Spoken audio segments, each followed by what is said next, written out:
Hey guys, just want to take a second to thank our sponsor, Carnivore Bar. I don't promote many products because honestly, all you need to be healthy is just eat meat, and that's what you should do.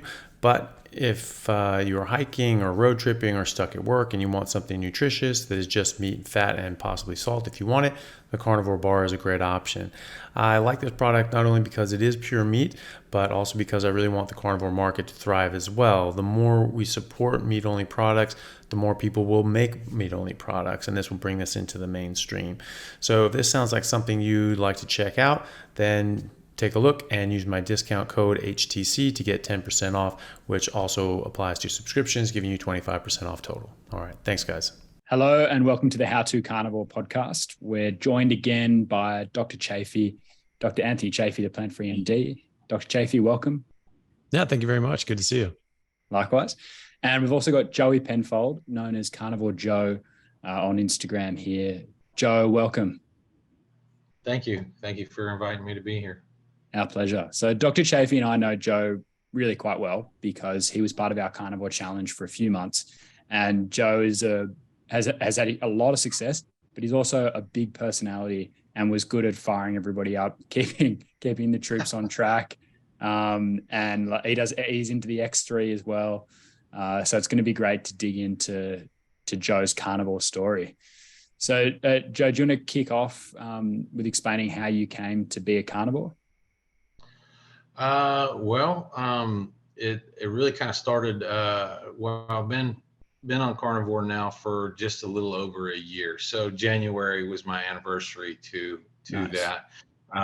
But prior to that, I had struggled a lot with weight, pretty much my whole life, where I had to, if I was not in the gym working out, a lot, I would gain weight very easily and have a hard time keeping it off.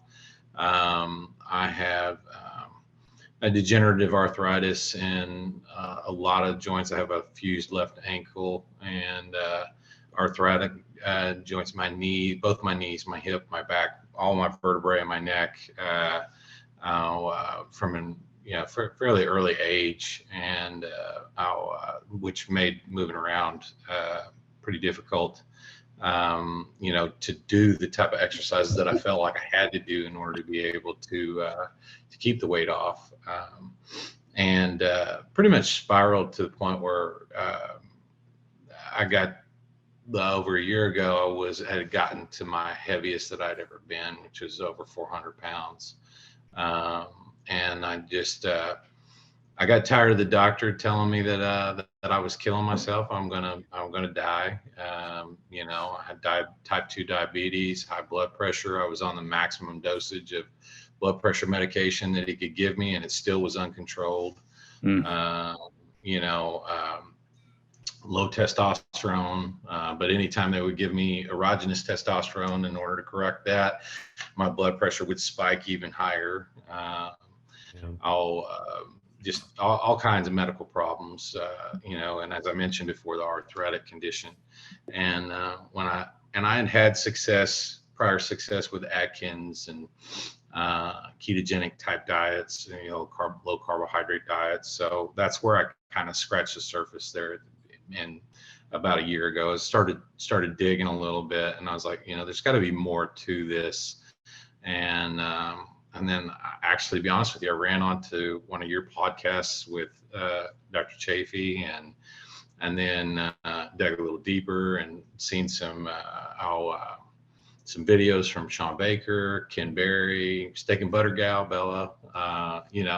Just went down the rabbit hole, really, right? And I was like, I was very open to it because I was like, and I've said this before to many other people, because they're like, well, it's just so hard to do that, to stick to something like that.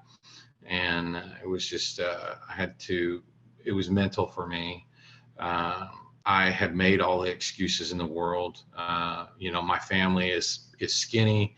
They don't have to eat what I eat. They can eat whatever they want, and they don't gain any weight, so it's not fair. I can't eat the same. I can't eat what I need to eat because they all eat everything else and get away with it. And I was like, no, that's an excuse. It's actually BS really, because it doesn't matter what they can eat and get away with, and what if I want to live, if I want to be healthy, then I know what I need to eat, and just basically my body is going to go where my mind tells it to go, where it leads it, and I have to be stronger mentally and more focused on what I need to do in order to be able to get there. And basically that's where it started. And I just basically started eating, carnivore meals, while everybody else was still eating the bread and the sugars and everything else. I mean, they'd all eat it right in front of me. And I just like, you know what, I don't care, because I eat that stuff and it's going to kill me. And I kept doing that. And probably after it was pretty close to about the 4-month mark on carnivore, I had lost over 100 pounds already. Wow. So a quarter of your body weight. Weight in 4 months. Now it's coming off a little bit slower now, and I'd like to lose about another 45, 50 pounds, somewhere around there.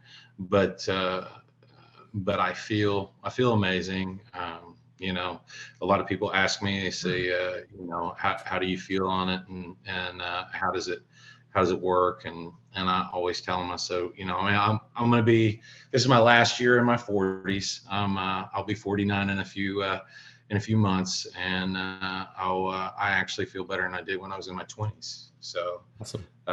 No more low testosterone issues. I reversed my type 2 diabetes, came off of all my blood pressure medication, came off of the metformin, all of that stuff. So I don't have to take anything anymore. I do from time to time still take Advil because of the arthritis, but the inflammation markers are so low that's very rare. It's usually whenever, we have a weather event or, something where the pressure changes, and it might cause me some discomfort getting around. So I'll maybe take a couple Advil in order to be able to try to limit that and be able to be a little more mobile. Yeah. And so your weight's improved dramatically. Your health has improved dramatically, just how you feel. And you said your testosterone's up. And what are your blood sugar and HbA1c, and what are all those doing now? Well, when I was diagnosed with type 2, it was above 7, the A1C. And then I recently checked it. It was probably about 3 weeks ago I checked it, and it was like 4.9. Perfect. That's really good. So yeah. My blood pressure's come down to at any given time, it's about 120/70. So it's dead perfect. Ideal, where with medication it was like 160. It was quite high, and that was with medication, and it was with the higher dose of medication as well. Yeah. So there were days I couldn't even hardly get out of bed, and I don't have those days anymore. I'm down to about, like I said, I was a little over 400 pounds. I'm down to about 250 now. Wow. And I've been pretty consistent there for a little while. And, but I know you mentioned X3, and I do like using X3, but I kind of fell off the wagon there for a little while with that during the holidays, Thanksgiving and Christmas time frame. Had a lot of family members that were visiting, and and then we were traveling as well. So I kind of fell off of that, but I challenged you guys to another 30 days on the X bar. So tomorrow will be day 3 on that. So we're back in full swing on that. And I knew we were going to talk about it, so I did a session just before this. I did a push session because I'd feel guilty if Joe's like, "Yeah, I'm back on the train." So yeah, I did a push session. It was great. Nice, good deal, awesome. Yeah, I have not, but I plan to get on that. I've sort of got out of the habit as well, just because I've been on call like literally every other day. So every other day I'm doing like a 36-hour shift. So I do 36-hour shift, and I go to sleep that night, and I start another one the next day. And then like over the weekend it was like 48 hours, and then my normal shift on the Monday. So it was You could call those excuses, but you're good. Yeah. But it is something, you know, I liked it when you said that, because that, you know, that inspires me and motivates me as well, you know, because I can see, I'm like, hey, let's do this. I'm like, all right, yeah, let's do it. And then, you know, I have something to work towards as well. And I have something that I have to keep myself, you know, honest with. And it's like, well, you know, we're all doing this, and I'm not going to be the one to shirk out on it. So, you know, I appreciated that as well. Hell yeah. Yeah, that's awesome. But yeah, no, I wouldn't call what you've got going on excuses. No, I totally understand. I worked in the medical field years ago. I was in cancer and hematology as a nurse, and then also worked for the VA as a front office LPN style, you know, with some of the clinics and stuff like that, and handling some paperwork and you know, with patients and things like that. So I know what you guys go through and the hours and the shifts that you do and stuff like that. And especially for you being, you know, in neuro, I've mentioned to you before, my wife has congenital hydrocephalus. So we have a neurosurgeon that we see regularly for her, and a neurologist, just to make sure that everything is good with her VP shunt and the anticonvulsant medication that she has to take. Yeah. So. Yeah. That's the thing with shunts as well, is that they usually tell you when there's something wrong. Yeah. They go wrong, they go very wrong. And then you just have to do it. Very quickly. It's happened. It happened 5 times while she was pregnant with our son. Our son is 17 years old now. Yeah. So there was a time where we thought we might actually lose her and him, you know, at that time frame. So it was very difficult.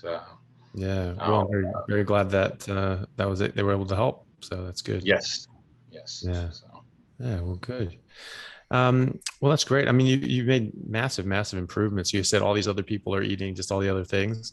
What are they doing now? Have they sort of taken your lead and seen that you're not going to kill yourself, you're not going to gain weight, you're actually improving your life and your health? What's funny is so the first person to convert was my mother. She lives in Tampa with my sister, but and I'm in Destin, Florida, so we're about 7 hours apart. But she was diagnosed probably about 2 years ago with non-alcoholic fatty liver disease, and also with stage 4 renal failure. And since when she saw how well I was doing on carnivore, and this is probably after about 3 or 4 months, and I kept telling her, I was like, you need to stay away, because she kept showing me that she was eating all this fruit and this honey and stuff. And I was like, Mom, you need to stop. That's not going to help your liver. You know, you've got, you know, you're in a spot right now. And that's, you know, I keep hearing from Dr. Chaffee. I keep hearing from Sean Baker, from Ken Berry. We need to stay away from that fruit. That's bad stuff. And, especially with fatty liver disease, you know, you're just compounding things, you know?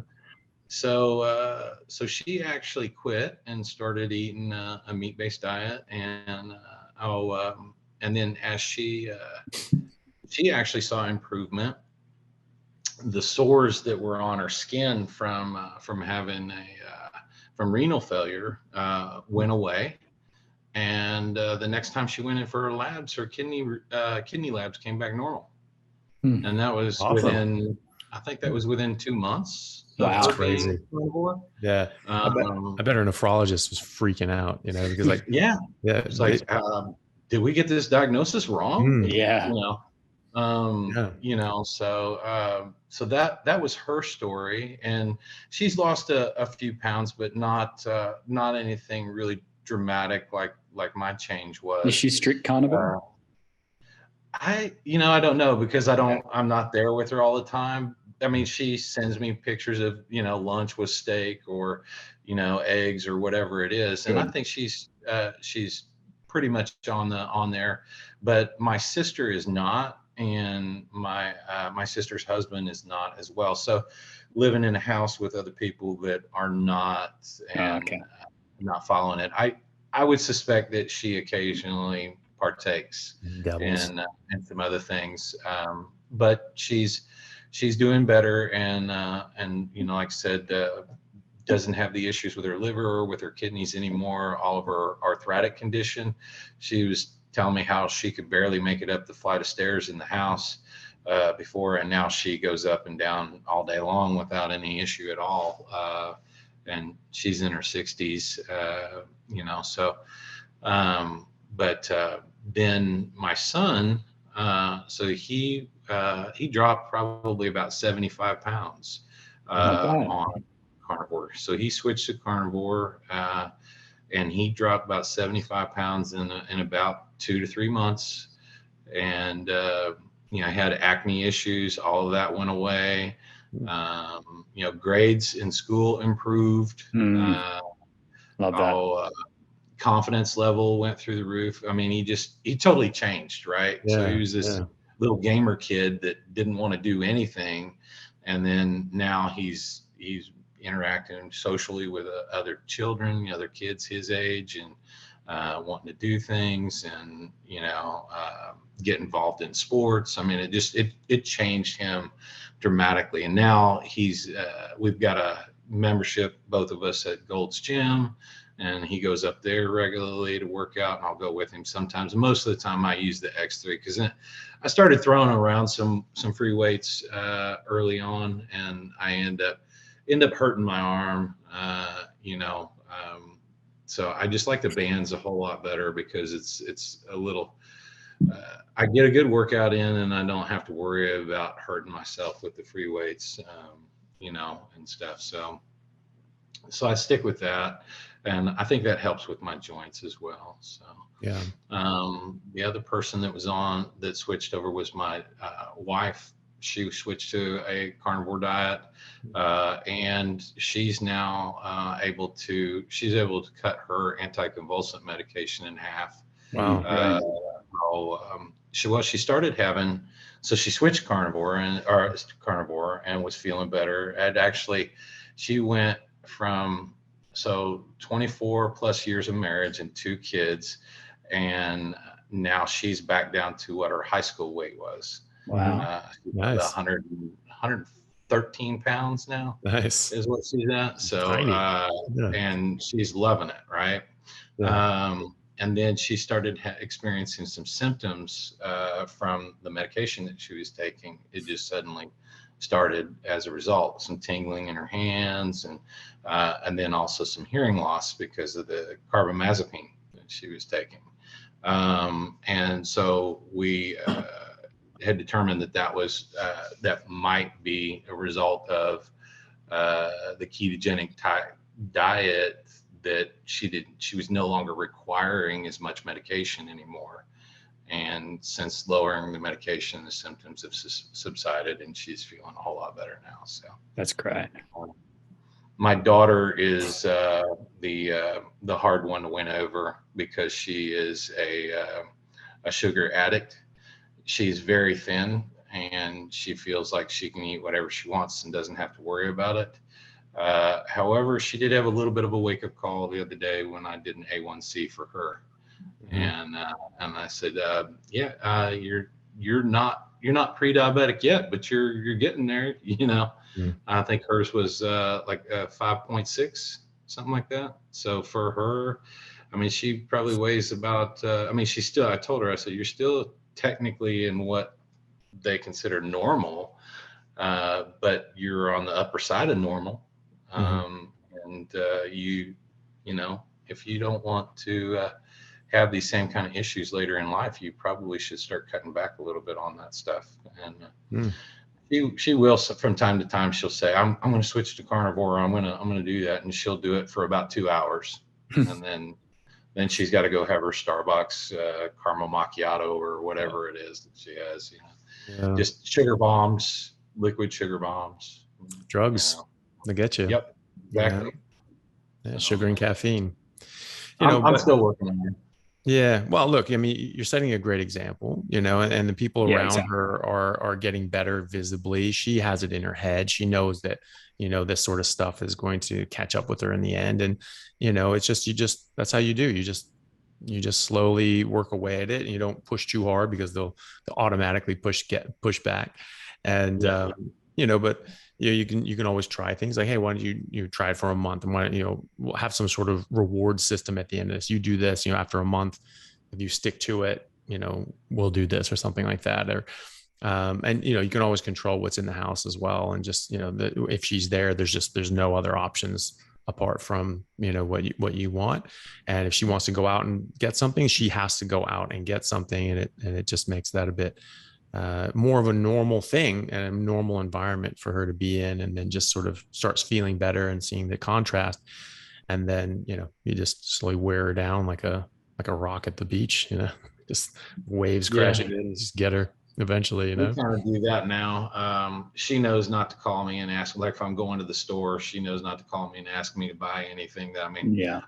When she'll ask me something, I'll be like, I won't buy that toxic stuff, sorry. That's not going to happen. And then and she'll be like, oh my God, everything's toxic, Dad. And I'm like, yep, it is. If it isn't meat and eggs, it is. Yeah. Sorry. Yep. Science. I didn't never heard of it. I didn't dose it. It's just the way it is. I mean, she's got a massive head start on, say, yourself, Joey, because you can tell she already knows that carnivore is good, or carnivore is healthy. It's just whether she thinks it's worth giving up this sugar to be healthy. Whereas, so many people start from, I don't know what healthy is. Right. At least she acknowledges that's the way to go ultimately. Yeah. Oh, absolutely. Yeah. Yeah. So yeah, I think it's it's good that it's in her head anyway. And I'm sure she's making different choices already and cutting things back, even though she is doing some things. I would be willing to bet that she's eating more meat and eating less of that crap as well, even if she's not sort of doing full yeah, board. I agree. She is. When she eats out, she doesn't eat here very often because I don't buy that stuff. My fridge and my freezer is full of meat and eggs and butter, and that's the way it is. That's living. I have two refrigerators. I have one out in the garage for my dry aging, and then I have the one in the house, and they're carnivore fridge. That's what they are. So, yeah, like if I was a kid and I saw that fridge, like I would, when I was a kid, that would have been my dream fridge. You're like, yes, that's one of those, kids always look in the refrigerator. You open the refrigerator and it's packed. It's just teeming with stuff. And they're like, oh, there's nothing to eat. Everything's just ingredients, and that's what I always felt. That's what she says to me. I get home from work and she's like, Dad, there's nothing to eat in your fridge. I said, there is all kinds of things to eat in the fridge. Everything in there can be eaten. Everything in there, It's like, what you mean is it's not full of toxic sludge, so she'll go to Chick-fil-A and get chicken nuggets or something, and I'm like, yeah, I mean, it's meat, but it's fried in seed oil and all kinds of other garbage. Breaded. That stuff is going to cause a problem. Every time I would be looking through the ingredients, it was just like, just plants and vegetables and this and that. And like, I was just like digging through. I'm like, okay, where's their actual food? Finally find like a packet of steaks, like stuffed in under like 500 different things. Like, oh, okay, fine. Finally I can eat this. And that's what I always naturally did. If I couldn't find a piece of meat, it was like, there's just ingredients. What am I supposed to eat? If there was a steak, really I could cook it. Hamburger, eggs. Really odd for me. Because I used to barbecue an awful lot. And this was before I've always loved eating, steak and ribs and, hamburger and stuff like that. But I grew up and you marinated that stuff, or you added seasonings and, all these other things that were problematic and didn't know any better, but that's just the way that we were raised. And and she, when I would do it that way, when I would use it on the smoker or do whatever, she was all about it. She was my carnivore kid. She's 19 now, and it's pastas and sugars and breads and everything. And it's like, I'm like, girl, you gotta kick that stuff to the curb. Unfortunately, it's also a fashion thing for some women. For girls, it's like, they get the pasta like Italian style, or like, plant-based is such a fashion thing as well. Smoothies, all that sort of stuff, like, Starbucks. For them, they think it's feminine, but you have a look at what it does to your hormones and how it changes your body, and it's the least feminine or cool thing you can do. Oh, right. Absolutely. And they also sort of think about low fat. I mean, that's been so ingrained in people's heads. And, that's one of the things that you see in different psychological, socio-psychological sort of studies is that women do tend to listen to these guidelines and recommendations more. They seem to be less risk averse, whereas a guy be like, oh, you shouldn't eat steak because it's bad for them. Be like, oh, F that. Like, I'm gonna eat this steak. I love this, and like, they're going to do that, and they're going to smoke, and they're going to drink, and they're going to do all these other sort of, high risk sort of things as well. Problem is that, steak is not high risk. That's actually really good for you. But, it's that's what's been told to all of us, that fat is bad and therefore meat is bad. And so on an average, obviously everyone's individual, but on an average, women and girls do tend to listen to those recommendations more. They're less risk averse. So they say, okay, this is what I'm supposed to do. I'm going to do it, which is great in a lot of ways, except when they're being lied to about what's actually good for them, like in this case. And so you see a lot of people, women especially, really fat avoidant, especially through their teenage years when they're trying to be slim, and they're just sort of noticing boys and things like that, and they're like, they want to be attractive, and I'm not going to eat fat because I don't want to get fat, and it's so stuck in their head. And I think that's where a lot of eating disorders come from as well. But then it's once you've hardwired that into people, it's very hard to break. You really have to see very hard evidence. Like if someone was just told me like, oh yeah, just eat meat and this, that, and the, I mean, I heard of Atkins, I heard of all that at the time. I was just like, oh, okay, I guess people are sort of doing that.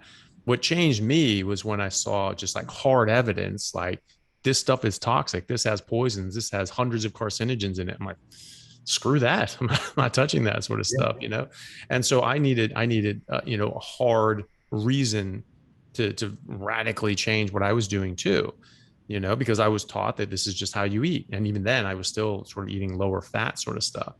And, more recently saw very strong evidence that, fat's actually good for us. And the cholesterol and fat sort of thing was a big charade. And but it took very hard evidence to convince me as well. But that's why I'm so convinced, because I did see some hard evidence. So I think also it can you can convince people like your daughter with hard evidence, but it can take that, because in her head, in her mind, what you're doing is insane. Even though she's seeing the results in front of her eyes, and your blood tests and your weight and everything else is getting better, so that's probably starting to like get some cracks in the dam. But seeing just just hard evidence that like at some point, she'll need to be convinced if she ever wants to actually try this for herself. So, it's very hard to undo all that. Oh, absolutely it is. Absolutely it is. I have friends that think I'm crazy. They're like, think that the cholesterol is going to kill you. You're going to clog your arteries up. You're going to have a heart attack, this and that and the other. And I try to explain to them, I said, look up the Minnesota coronary experiment, just look into it, look into the recent studies and as early as 2022 saying that saturated fat had little to nothing to do with our overall cholesterol, and that all of our hormones they're the backbone off of cholesterol, that our brains function better, everything, I don't think, and maybe it's a stretch, but I don't think it's a coincidence that we have an uptick in things like Alzheimer's, dementia, mental health issues. I think that they're probably directly correlated or tied to the fact that we've been ingrained for the last however many years and years to go low fat and cut cholesterol and do these things that are horrible for us, without a doubt. Yeah, definitely.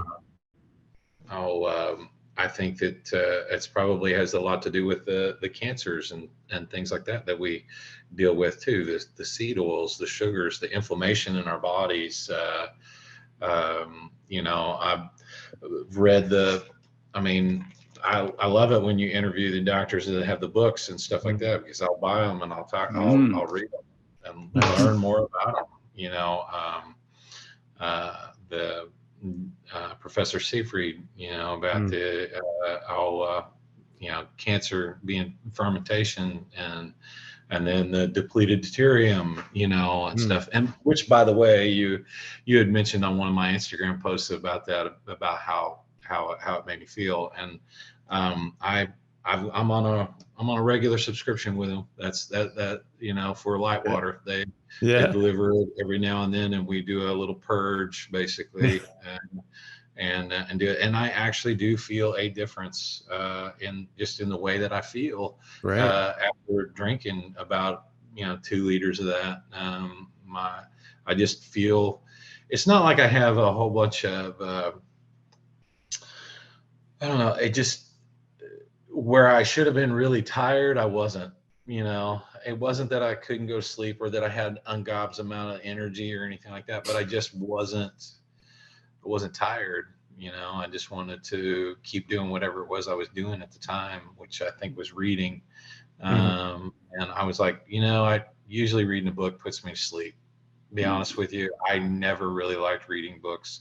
I think up until graduation, I'd only read one novel, and that was Jaws. And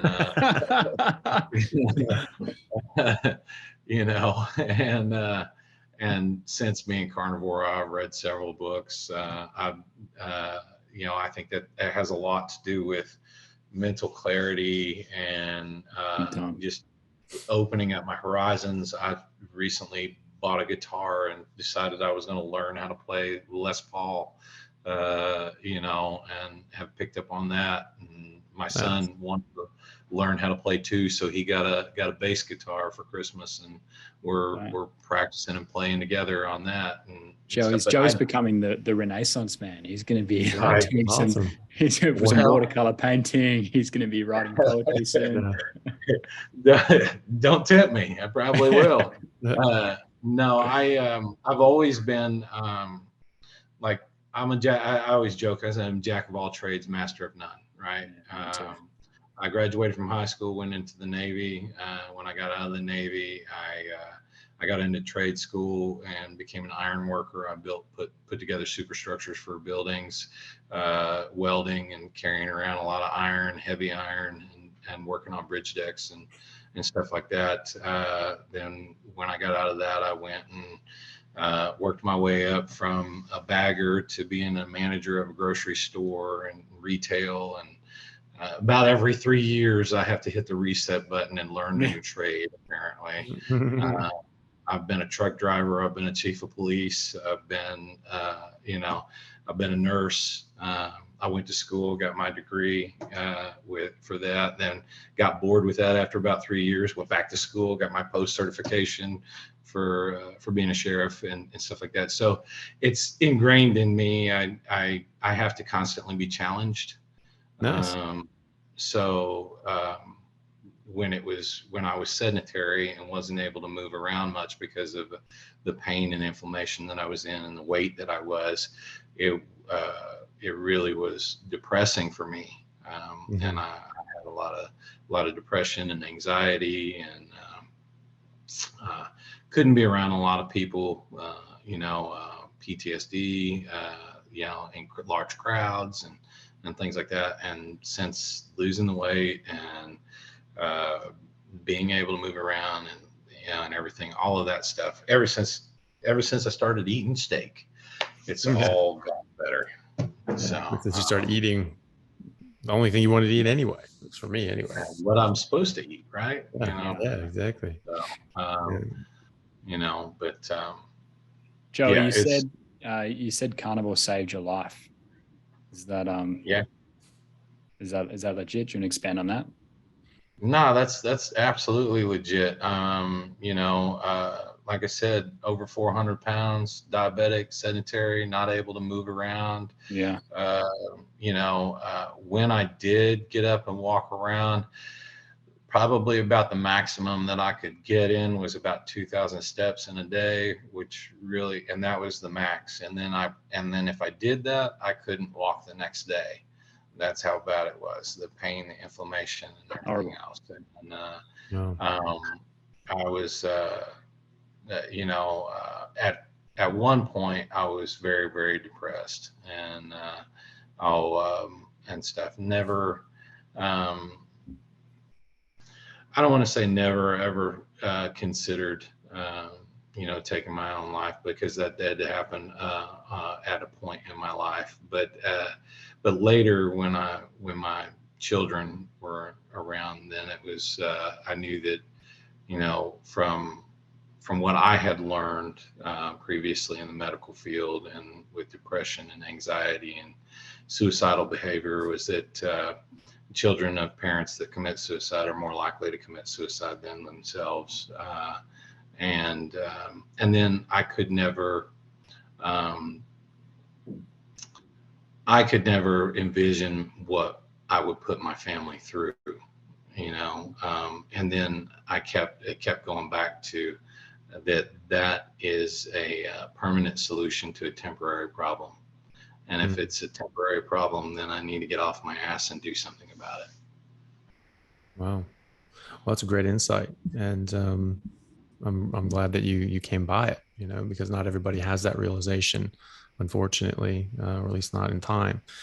Yeah, that's something that someone said. It was that they talk about how this diet is restrictive, and people say that how can you only eat one thing, and it's very restrictive. I don't want to be just eating that one thing. I'd feel so limited. But what one person who goes by Thankful Carnivore says is that eating meat is not restrictive. Eating meat is very liberating. Having major depression is restrictive. Being 400 pounds and not being able to walk 2,000 steps in a day without being crippled the next day, that's restrictive. That's literally restrictive. Type 2 diabetes and all these other health issues, those are all restrictive. Having to be beholden to 13 different medications every day, or your body's just going to shut down, that's restrictive. Being able to eat meat has actually lifted so much weight and burden, off of your lives and all of our lives. So it's the least restrictive thing in the world. It's the most freeing thing. And I think that your story is so illustrative of that. And I just thank you very much for sharing that. That must have been, well, I'm very glad you're out of it. It must have been a very, very difficult time to go through. Yeah, I mean, there were some dark moments, and thankfully my wife has been very, very supportive and always been there for me. My children, they didn't know as much about certain things until later. Like I said, we have a 19 and a 17-year-old, and they know a little bit more about the anxiety and things like that, because at a certain point it became necessary to say, the reason why we're not going into that large crowd of people is because it won't be good, Right. kind of thing. And the biggest thing that really fired this up and got me to the point where I decided to stop making all the excuses, because I had made them all, was I took my family to Disney a little more than a year ago. And that's one of the pictures that I show as a before picture, because I'm standing there with my father-in-law. And the only reason I'm standing there, you don't know it, but there's a scooter that's to the right of me, and it's not in the picture because I framed it out, but I had to use that to get around. I couldn't walk the parks. I couldn't ride some of the rides with my children. My kids and everybody were really excited to be there. They'd walk on. The scooter could only go so fast, and a lot of times I was lagging behind and stuff like that. And I decided right then and there, I was going to come back to Disney, and I was going to do it with my kids, and I was going to be able to ride the rides, and I was going to be able to walk, and I was not going to need a scooter. And I'm thankful to say that I've been to Disney multiple times now with my family, and I have not needed a scooter. And in some cases, I've walked more than 26,000 steps in a day. Jeez. Nice, Joey. That's awesome. Yeah. I think the last time I went to Disneyland, it must have been, I don't know, 20 years ago, but I remember seeing this guy, and he was there with like a group of people, and he was on one of those sort of little scooters that the Disneyland provides, but the guy was like, 20 something. And I remember we were just sort of chatting or whatever, because I was actually on crutches. I had broken my leg. So I had like a pass to like go through. You don't have to stand in line and things like that. Yeah. And so I actually went through the back, which you probably got to do as well, which is great. You skip every line. You enter through the exit and you just go up, and you get to ride as many times as you want. So I thought that was great. I did all of Disneyland like in 2-3 hours. I did every single ride multiple times. It was great.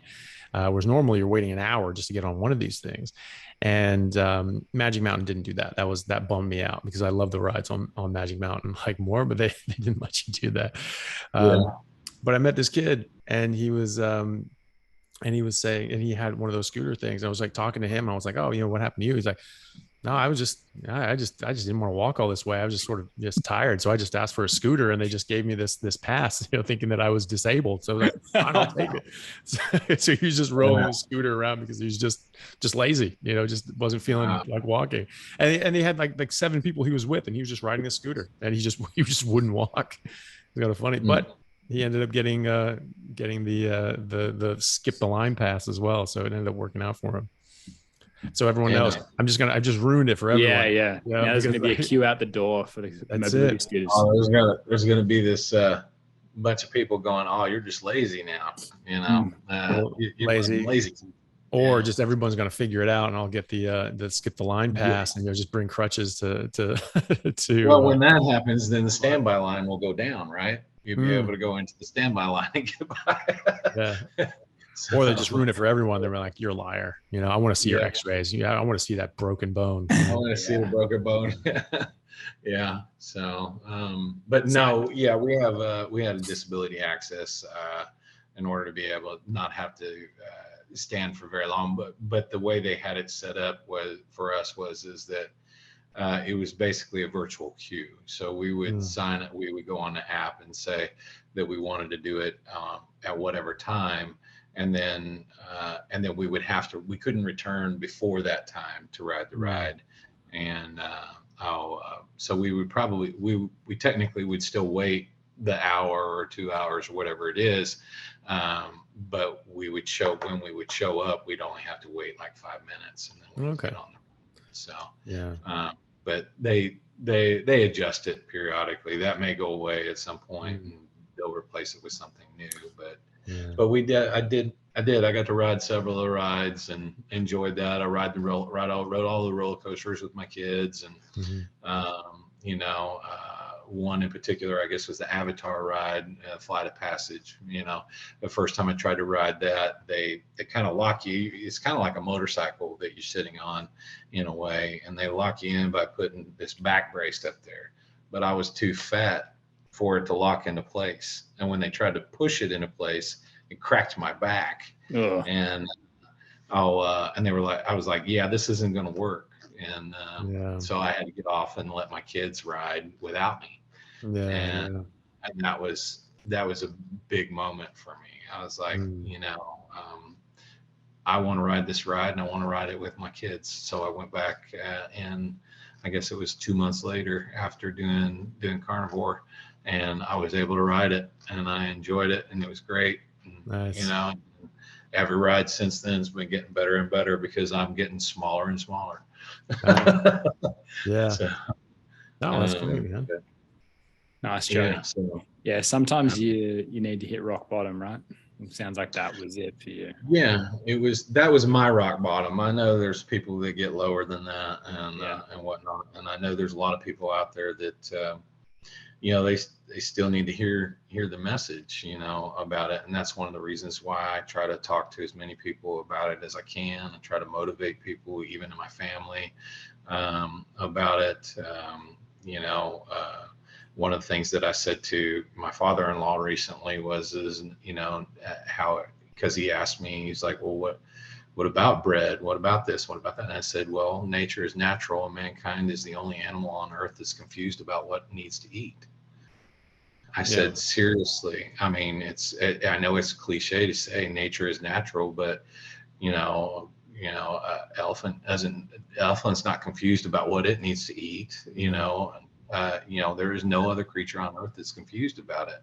And, and there's a very, very real scientific evidence to back up the fact that we are intended to eat meat. And, it's not a coincidence that when we start eating meat or eat, a meat-based diet where that's all we're eating, that the problems that we're dealing with tend to go away. I mean,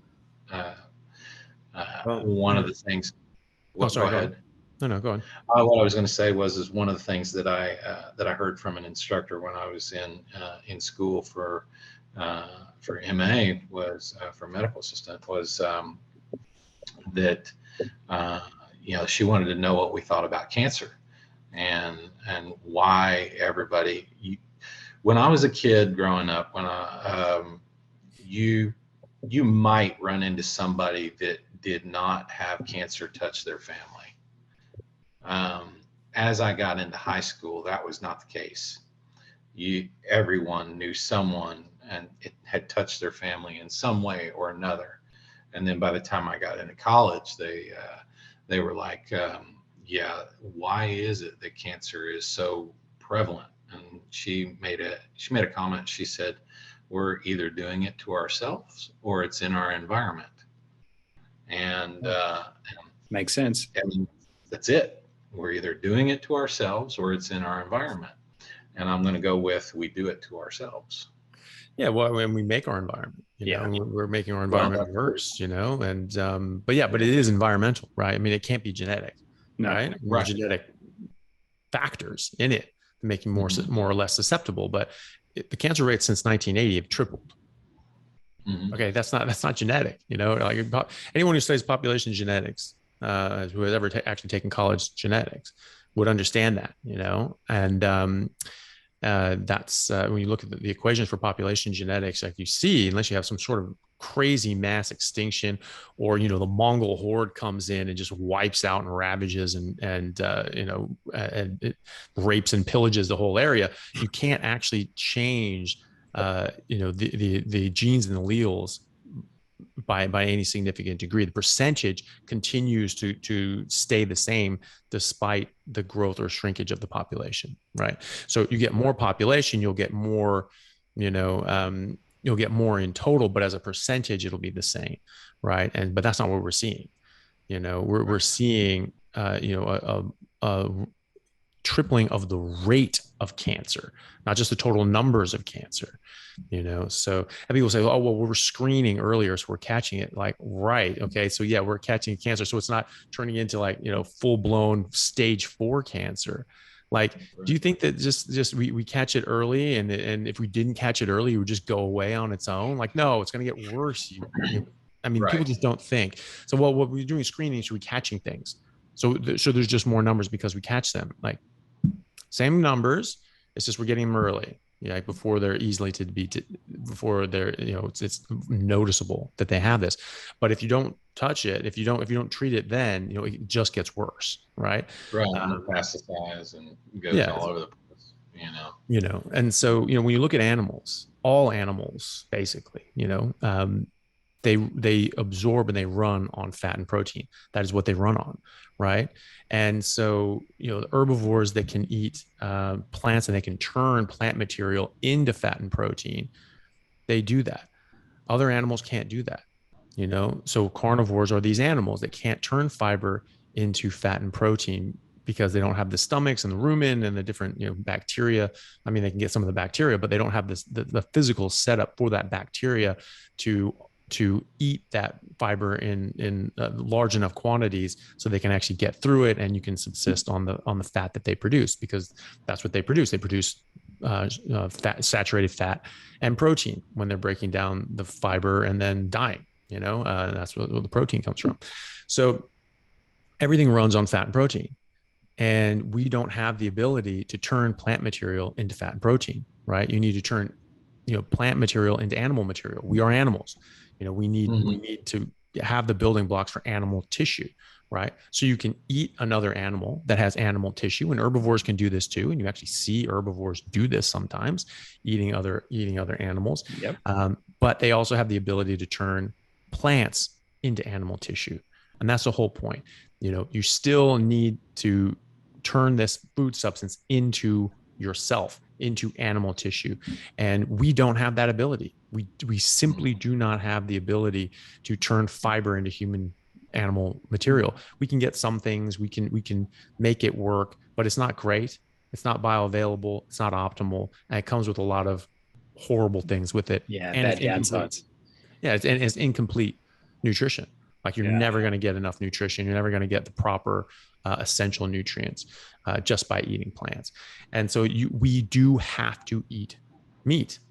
And in fact, we can only eat meat, and we can not only thrive, but we can thrive optimally by just eating meat. But that's all animals. All animals just need fat and protein and certain vitamins, depending on their species. And we are part of that. We aren't able to get that from plants. We aren't able to turn plants into what we need. 100%. Yeah, absolutely. So, Joey, you've had all this success, literally saved your life, lost all this weight. What's next, and what's the mission? Right now, the mission is, like I said, for my own personal goals, is I want to lose probably another 45, 50 pounds. I'm currently doing the next 30 days with you guys on the Carnivore Challenge, which thank you for having me. I appreciate that. Thank you, Joe. I like paying it, but the other part of my goal there is just paying it forward, right? Like with the books and the things like that, whenever I read them and I get something out of them, I will pass those along to other people that are interested in it. We have a contractor that's here that showed up in November, and he was heavier than I was, at my heaviest, and had noticed that I was cooking steaks for that day while he was over, and he asked me about it, and I told him, I said, yeah, we're actually supposed to eat this. So aren't you worried about cholesterol? I said, no, I'm not worried about cholesterol. Looking forward to it. Yeah. So but I told him about it, and he seemed interested. And the next time he was out, I had Sean Baker's book, Carnivore Diet, and I had already read through it and highlighted all the things in it and pretty much memorized that book. And I bought books for everybody that was in my family that was interested, and sent those to them and whatnot. But I had lent this book out a couple of times already to other people that were interested in it, and I just he was interested, so I handed it to him, and I said, here, I want you to have this. You seemed interested in it. You were asking about where to get it, and here's the book. It's highlighted, but here it is. He said, well, I'll get it back to you. I said, no, don't worry about it. I said, I already have the information from it. I already know what I need to know from it. I said, if you get something from it, great. If you want to pass it on to somebody else, then great too. Just pay it forward, right? Mm-hmm. And because he tried to pay me for it too, and I was like, no, I don't want your money, man. Just get something from it. I saw him again yesterday because he came back out for some work that we're having done on the house. And he had lost a ton of weight. And I asked him, I said, so how are you doing on that? And he goes, well, I need to get back on track. I kind of fell off a little bit in the last few weeks, but none of my clothes fit anymore. Awesome. And I said, well, that's great. And he says, I don't weigh myself on the scale, so I couldn't tell you exactly how much weight I lost. But none of my clothes fit anymore. I'm getting ready to not have to be on medications anymore. The skin tags that I had on that were coming up all over the place are disappearing. He said several girls at the office are now doing the carnivore diet, and they're passing the book around and this and that. And so I was like, well, that's awesome. I mean, I couldn't ask for more, right? That's fulfilling because it saved my life. And if I can try to help someone else and and maybe they can have the same result, or maybe the message gets sent to somebody else that's at the same low spot that I was at, and try to pass that on. And any way that I can try to help somebody, I want to try to do that. So that's my goal now, I think, and maybe my calling now is that I just want to try to pass that along. I've got a real good friend of mine from high school that had bariatric surgery several years back, but and she had lost a lot of weight, and did really well, but she had a lot of vitamin deficiencies and all kinds of things that were probably as a result of that procedure, having more difficult time absorbing those vitamins and nutrients now, and the type of diet that she was still eating. But I convinced her to give carnivore a try for the last 30 days, and she's been doing it for about 3 weeks, and she says she's never felt better. She's sleeping better at night. She's got way more energy during the day. She's gave up caffeine, just all kinds. So I mean, it's we have a mutual friend who happens to be vegan. Well, at least she used to be friends with me on Facebook, but when she saw me posting a lot of things about steaks, she ended up blocking me or unfriending me. So, but what was funny is that while my one friend was talking about it on her Facebook posts about how she was doing carnivore and she was feeling better and eating more butter and all this other stuff, the vegan friend that we have decided to comment on there about how she could help her lose weight by eating carbs and bread and pastas and fruits and vegetables, and I can help you do it. And good luck. She says, "No, I think I'm going to stick with carnivore for a while." Yeah, good.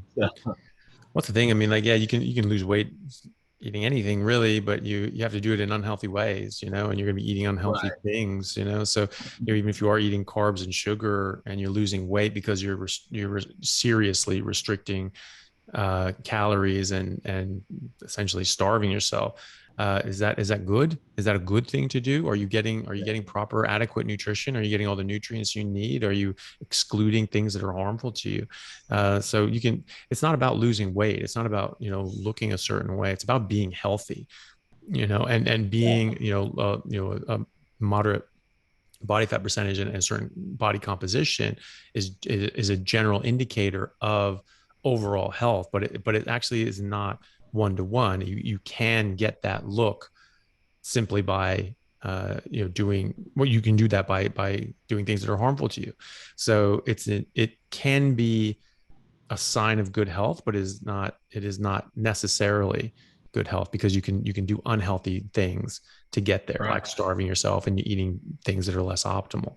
But so that's not the point. The point is to be healthy, Yeah, I mean, when she was having to have a couple of iron infusions a month, Jeez. I mean, seriously, why is she dishing out advice? And now she's not having to do that anymore. Yeah. She started taking it so much so that she got herself a sous vide as well, so that she could I just find it super easy to do. I like the dry age stuff, but buying meat in bulk, like this last week, I bought about 85 pounds of New York strip from, bought a case of it from Sam's, and that will last us for about a month and a half, 2 months. Because I cut up all my own steaks and then I freeze them individually. And then in the morning before I get going, I'll take it and stick it in the sous vide. And by the time I get home, it's ready to go on the Blazing Bull, the infrared 1500 degrees, sear it on both sides, and you're done. Presto changeo, easy peasy. And right now, I did a New York strip today. And then as soon as I got done eating that, I went ahead and I stuck a chuck roast in the sous vide. So that'll sous vide for 24 hours. And then that comes out about as tender as prime rib the next day. And I'll sear it up just like I would a steak and just salt it and go. And me and my wife will just, when we get done doing what we're doing tomorrow, get home probably about 10 or 11 o'clock and, sear that on both sides and then sit down. We don't even put it on a plate. We just cut it up on the cutting board and sit down at the table and eat it off the cutting board. Yeah. So we enjoy the hell out of that. And it makes life a whole lot easier for us as well. We don't have to say, what are we going to have with the steak? It's a steak. Yeah, another steak. Yeah. Yeah, steak. If we having something with the steak, it might be some butter. That's it. That's the side item, butter. Yeah. Yeah, that's what people ask me, is this like, so you have a steak and, what do you have with it? I'm like, another steak, Yeah, exactly. Steak. Exactly. You're just eating steak. I mean, it's different when you eat fatty steak. A lot of people have only had well done, dry, lean steak, and so you do need sauce with that. But it's just such a shame because it's nowhere near fatty enough. I call that beef jerky at that point. Well, yeah, and that's another thing with girls and women. A lot of them say, well, I just don't like red meat. I just don't like steak. And I haven't had good steak. Well, that's it, because they're fat averse. So they want the really lean one. So they always go for like a filet mignon. And then they say, it's like, oh, well, you can't have it undercooked because it's bad for you, because you'll get some sort of, some sort of, hantavirus or something like that. And then so they say, yeah, cook it well done. So you get this filet mignon, which has no fat, and now they cooked it well done. It's just like, it turns into a hockey puck. It's just like, well, of course you don't like steak. I don't like that steak. That's terrible. But you ruined that thing. That poor thing died for you to live, and you've destroyed it. You've desecrated its body. So like, don't do that. That's one step away from being ground up and put into capsules so that you can say you had steak pills. Yeah, yeah. That's what that is. Yeah, and I think it'd be more enjoyable that way too, and Probably. So, but that's the thing. Then you cook an actual steak with fat, and it's medium rare to rare, and they just go, oh my God, like, I had no idea. And I've had a lot of people have that reaction. Oh, well, I just don't really like steak. Like vegans, who I've ended up converting, and they're just like, okay, I'll try it. I'm like, well, I just don't really like try this one. You will like this one. Like, this will be the best steak you've ever had. And they're like, okay, sure it is. And they definitely like, oh my God, like, yeah, that actually is. And, because, they're just not cooking it right. You're destroying it. And so, it makes a big difference how you prepare it. Oh yeah, absolutely. And, I started dry aging with the Umai dry bags. But then when I saw how you did it with just salting them and setting them on the racks, I started doing that. And I would do that even with chuck. I would buy that uncut, cut my own steaks from that, and then put it on the rack. And it made all the difference in the world. I didn't start sous vide until November. And that just, for me, it makes it super tender. And then if you've got a way to get a really good crust on something, then it really makes a difference. It's 100%. All right, Joey. Well, it's been a pleasure to have you on here, man. How can people find you? They can find me at _carnivore_Joe on Instagram. Hell yeah. And they'll have to send a request to follow, just because I did. I started touching the nerve of some vegans, and they started trying to attack me personally. So all those vegans that watch our show, guys, don't follow. It's not your thing, really. Exactly. So just to keep the social media civil and not have to argue with somebody on the internet. I just went ahead and switched my deal over to private. So anybody that wants to follow me can, but I have to approve the request before. Yeah, you can't have vegan in your name unless it's like ex-vegan or something like that. Well, I do look at the profiles when they request. It's an exclusive club. Yeah, it is. It is. You gotta like to eat meat. Yeah. Very good. All right, Joe, mate, we really appreciate it, and thank you so much for having me. Yeah, pleasure. Anytime you guys come to Destin, come here to Florida, man. We'll cook it up. Sounds good, man. Sure. Awesome. Yeah. All right, thanks, guys. So much, really. truly. Our buddy, have a good one.